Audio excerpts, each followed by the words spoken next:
মা বাবা ছাড়া সবার কাছ থেকে বাঁশ খেয়েছি।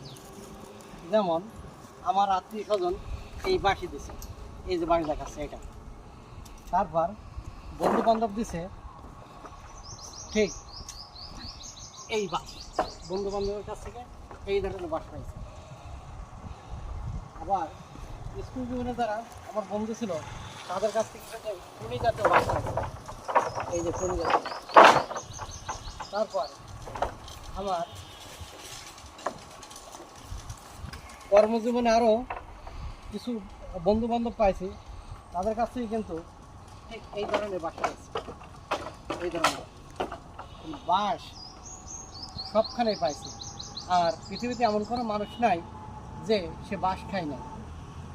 প্রত্যেকটা মানুষের কিছু না কিছু জায়গায় দেখবেন যে